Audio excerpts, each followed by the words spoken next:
Luke Saint was raised in a homeschool environment by parents with a Reconstructionist vision. He claims Christian Reconstruction as the mindset and mission of his faith. Luke is the author of The Sound Doctrine of Theocracy and currently serves as the president of the Board for Future of Christendom. He has a passion for bringing God's law to all areas of life. Luke lives in Berks County, Pennsylvania with his wife, Yara.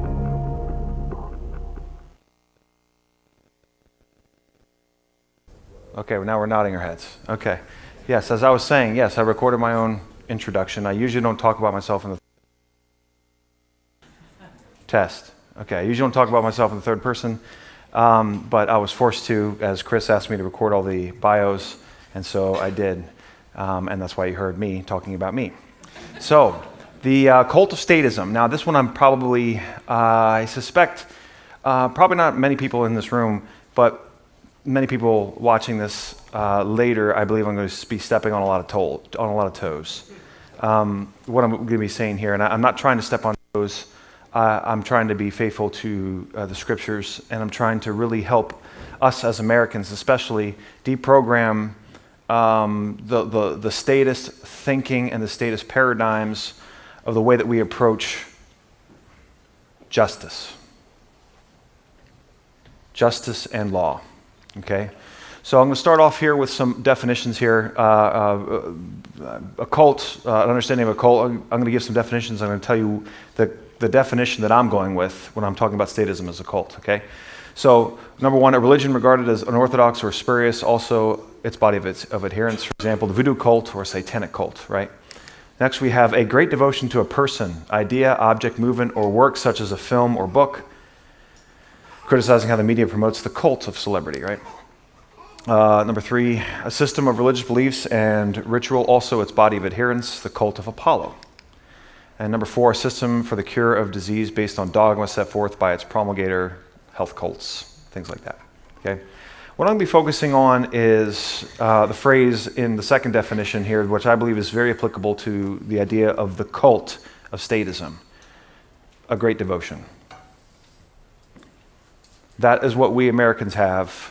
When we come to our idea of statism, we have this great devotion, this inexplicable love and longing for the current understanding of how law is enacted and how justice is applied to our society. We have a great devotion to it, whether we realize it or not. It's unfortunate that it's a great devotion to statism. I mean, our great devotion should be to the law of God, right? But unfortunately, when you bring these things up and you confront people, what happens is that people start to question the law of God in the name of defending the way we do things around here, nation of laws, stuff like that. We'll get into that in a second here. So I just want to communicate to you the abuse of statism. I want to crystallize it for you, okay? So what we start off as Christians, we start off with God. He gives us His Word. Right? I'm not talking about conceptually here. Okay, this is the reality. God gave us His Word, right? We don't say, well, God, He must have given us His Word. I'm saying that God has given us His Word, okay? And from this, we develop the doctrine of how the church should be governed. Okay, I'm not just talking about the idea of church, but I'm talking about the church government. Okay? From there, we also do, from the scriptures, we also get how the family should be governed. Okay? Not just the definition of the family, but how the family should be governed. We go to the scriptures, okay? Third, we go to how the state should be governed. Whoops. Whoops.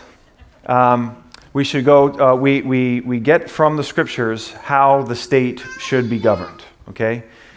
This is really an area where Christians are fine going to the church for government, okay, right? The church says, Matthew 18, all that kind of stuff, and family, Genesis and all that kind of stuff, and, husbands love your wives and things like that.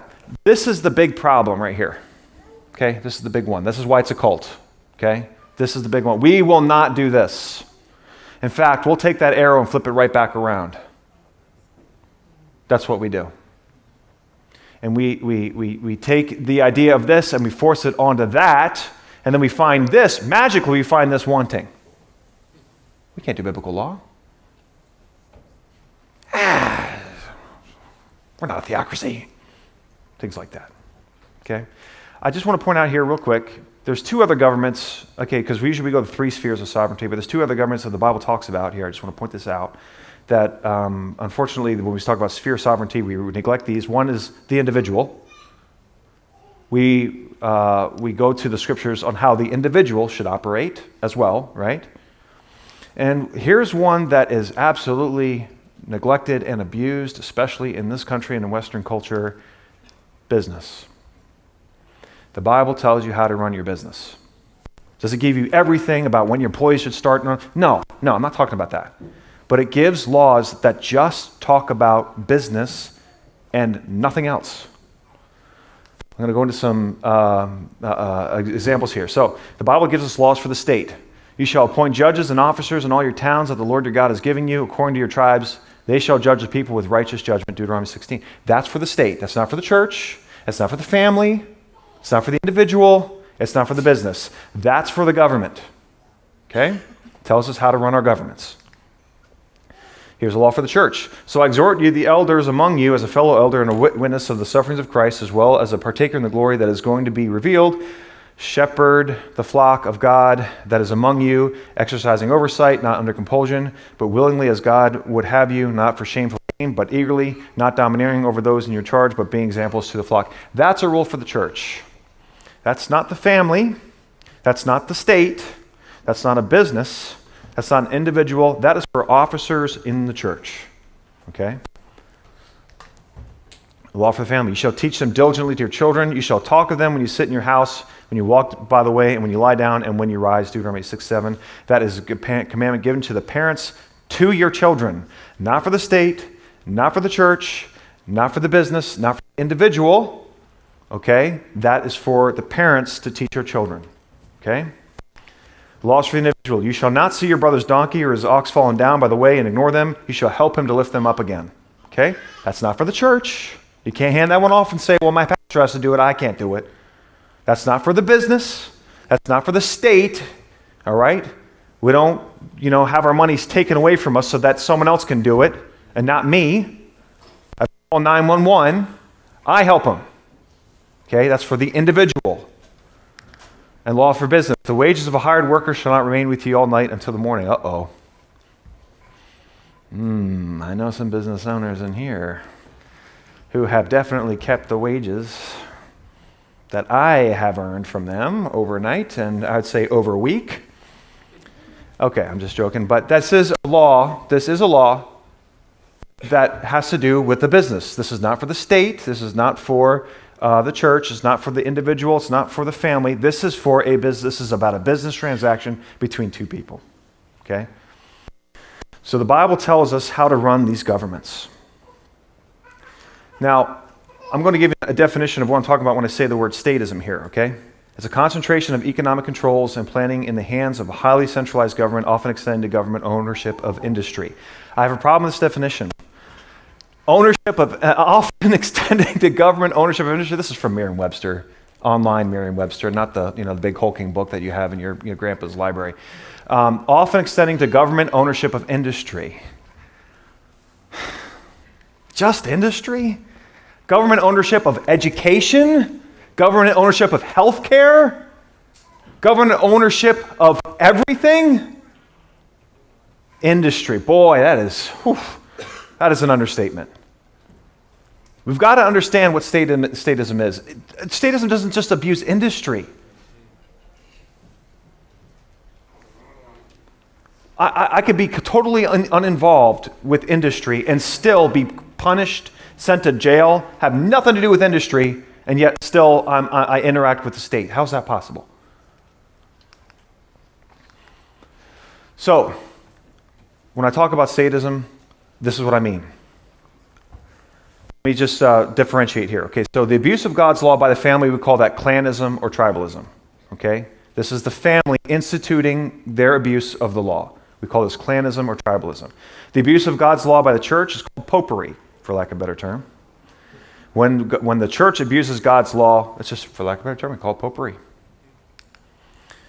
The abuse of God's law by the individual we call sin, right? John calls, all these are sin, honestly. But John says, what is sin?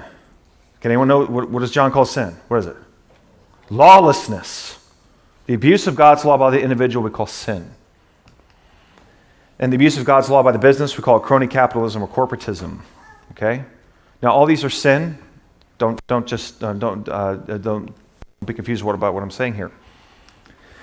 Statism is the abuse of God's law by the civil government. That's what statism is. And if you are a statist, you are one who approves or authorizes the abuse of God's law by the civil government. That's what makes you a statist. You see that God's law is being abused, and you approve of it by the civil government. That's how you know you're a statist. A statist might say something like this. We submit to the government until it asks us to sin. Okay, the Bible doesn't teach that. The Bible doesn't teach that. Paul, when he was in prison, okay, earthquake happens, jailer gets saved. What people don't realize at the end of that story, what happens? The magistrates the Bible actually uses the word police. You know those people we're all supposed to listen to because of the voice of God, Romans 13? You know, whatever they say is what God's saying because Romans 13. Did I mention Romans 13? They sent the police and saying, okay, get out. Come on. Paul, out. And Paul says, nope. I'm staying right here until they come and get us out. Paul, they're not asking you to sin. You got to submit. Aren't you the author of Romans 13? What are you doing telling the magistrate to get lost and saying, no, I'm not anywhere until they come out and get us out? What's going on here, Paul? Render to Caesar.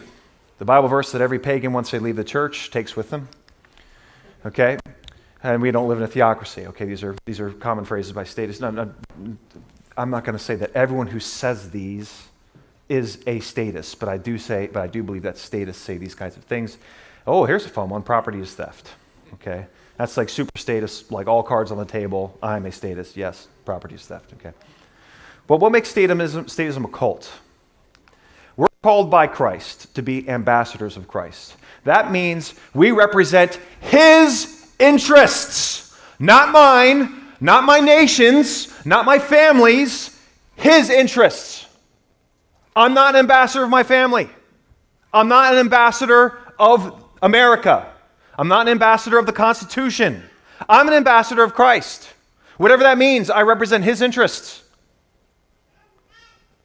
That's what it means to be an ambassador of Christ. You represent His interests in all matters that He has spoken to. Thankfully, He's only spoken to a few. The state that we have now speaks to everything. And you got to represent the state in everything. What makes statism as a cult is when you become an ambassador for the state. That's when you're in your cult. When you start to represent not Christ's law, not God's law, but the state's law, and you become a representative and you become a stooge for the state. That's when you're in a cult. That when push comes to shove, the smoke clears, the dust settles, and you're on the line defending the state in an argument about God's law.